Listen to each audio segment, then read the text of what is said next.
I have been selling this book, Zanazli and Wan Chun Hong's Guide to Indie Filmmaking, which is published by MPH.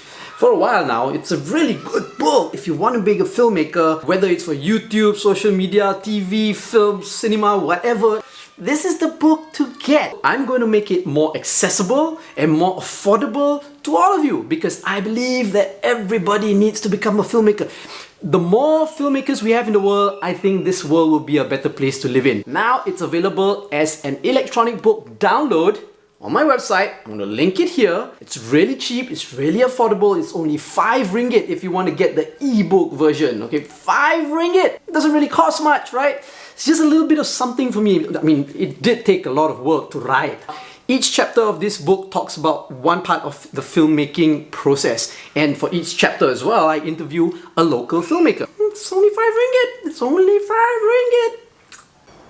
You're watching and listening to Fat Bidin Knows Everything, and it's called Fat Bidin Knows Everything because I know everything.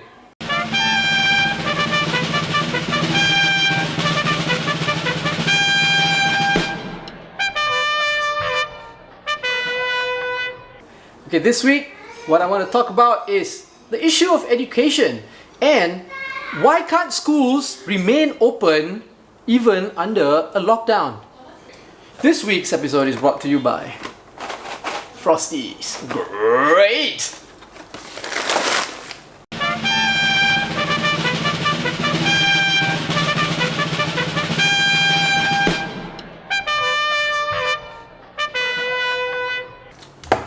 I've got 3 kids. 2 of them go to school. The younger one, the middle one, the second one, the one that goes to the younger one that goes to school. She's in kindergarten. And, as you know in Malaysia, after the second MCO was declared, the Movement Control Order, the second PKP was declared, everything else closed, but finally, kindergarten is allowed to open. Only the private kindergartens. So, my daughter, she's 6 years old. She's going to kindergarten. Her school's open. She has to go. But of course, she has to maintain strict SOPs. You know, she goes to school wearing a mask, with a face shield and everything. And then, like in her school, they have like social distancing. They disinfect every single thing. You know, from the shoes to the hands to the face to the eyes to the hair, everything. Right? You can only bring like pre-approved items that have already been approved. Right? A special bag, and you can't bring anything else. Right? So they're doing everything they can. Right? To follow SOPs in order to make sure to minimize the spread of COVID-19 right? Now, my older daughter, she's in standard 4. Now, she's gone to school online, right? Her school is being conducted online. She's missed school for almost all of last year, except for a brief period when the numbers were going down and the country opened up the schools.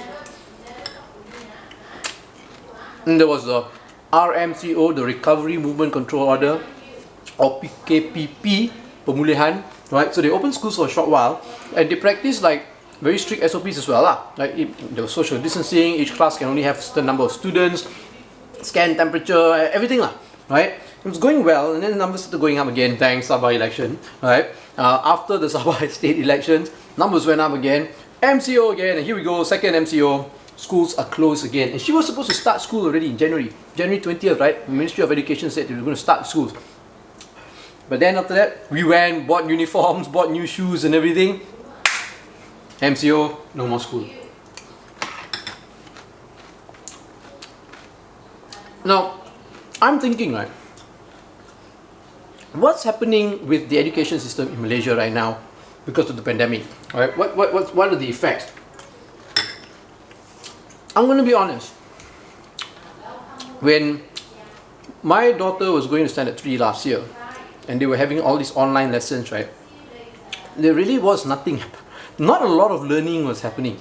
The teachers in her school, she goes to government school, of course, Sekolah Rendah Kebangsaan, right? The teachers would give her assignments through WhatsApp. The parents, we are in the group, they give us assignments, and they get like activities to do on a daily basis. And the activities are not very substantial.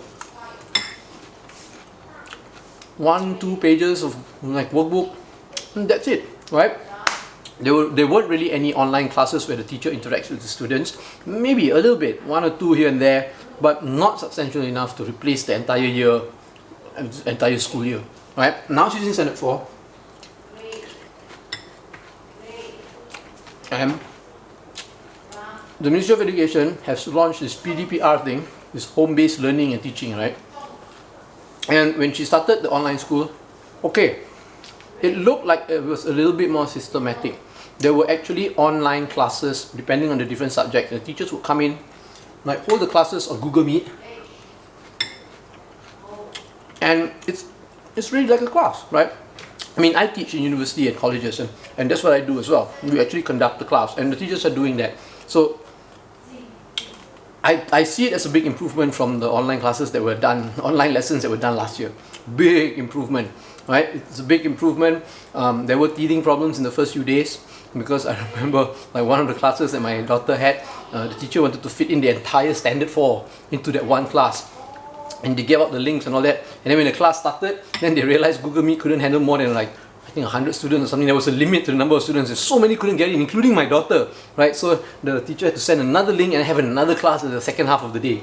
So I mean, those are small teething problems lah. But I'm gonna admit, online classes like this is not sufficient for the education of our kids. Okay, it's not sufficient. If online learning like this was good and can actually replace normal physical classes, this would have been done a long time ago, right? Because there have been a lot of studies talking about online learning. Now we have something called hybrid, or we call it blended learning, which is a hybrid between like online and physical classes. So it's a mixture. Okay, that works. That's very efficient. It's good, right? Because it gives the student like different platforms when they want to learn, right? But this is not blended learning. This is 100% online, and the methods for online learning are not 100% foolproof yet, right? So we still need to go to school. School is still very important because kids need to interact socially. We are human beings. Human beings are social creatures, right? They need to interact with friends. They need to see people. They need to talk. It's a lot more than just lessons. It's about socializing, right? Social skills, leadership skills, development skills, progressive learning skills, right, for the kids.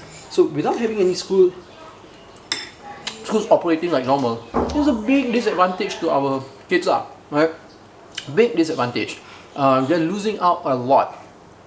So I started reading up, started doing some research, and I noticed that there are a lot of countries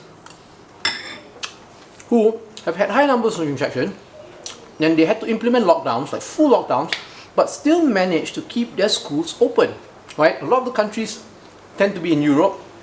France, for example, Germany, Ireland, these are all countries that have had to implement like full lockdown, right? But they have managed to come up with a system to keep all the schools open as usual. Well, I wouldn't say as usual, because they would have different like SOPs to make sure that it minimizes the infection rate, right? It minimizes infection of COVID-19. But they see the importance of not sacrificing education, right? Like in Germany, for example, the government says that they notice that there are pros and cons of opening a school during a pandemic, right? But fortunately or unfortunately, they say that they cannot compromise education, and they cannot sacrifice education just because there is a pandemic, and they had to weigh the pros and cons, and they found out that they felt that it was important to continue with the schools, right? Close down the restaurants, close down any social activities, don't allow that, right? But keep the schools open because education is important. France is the same thing, right? They say, hey, look, we've got to keep the schools open, and even with the schools open, France managed to bring their numbers down. Now, the government has admitted that yes, bringing the numbers down is very slow. The rate of bringing the infection rate down, numbers, is very slow. But they're still comfortable with it because at least they're not sacrificing totally education. You know what I mean? They're trying to find a balance. Ireland is the same thing, right? So they found out many different things through all this research. There was this research done. Sorry. There was research done in Iceland, right? And it's reported by the National Geographic, saying that they found that children get infected by half the rate of adults. That's what the research found, right? And it has also been shown that schools remaining open has not really contributed hugely to the number of infections. Yes, infections can still spread in the schools, right? But it's not a huge amount that's going to like blow up like crazy, right? Of course, you got to practice your standard operating procedures in order to like maintain social distancing and all that stuff lah, right? That's very important. But there's nowhere in the world where the country's infection rate really spiked up because of schools remaining open, right? Yeah.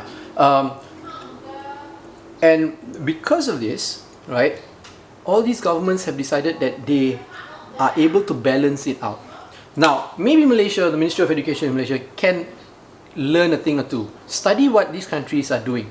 Now, I'm going to admit, right, like in Germany, in Ireland, they have recently started to consider closing schools. I think some schools have already been closed in these countries.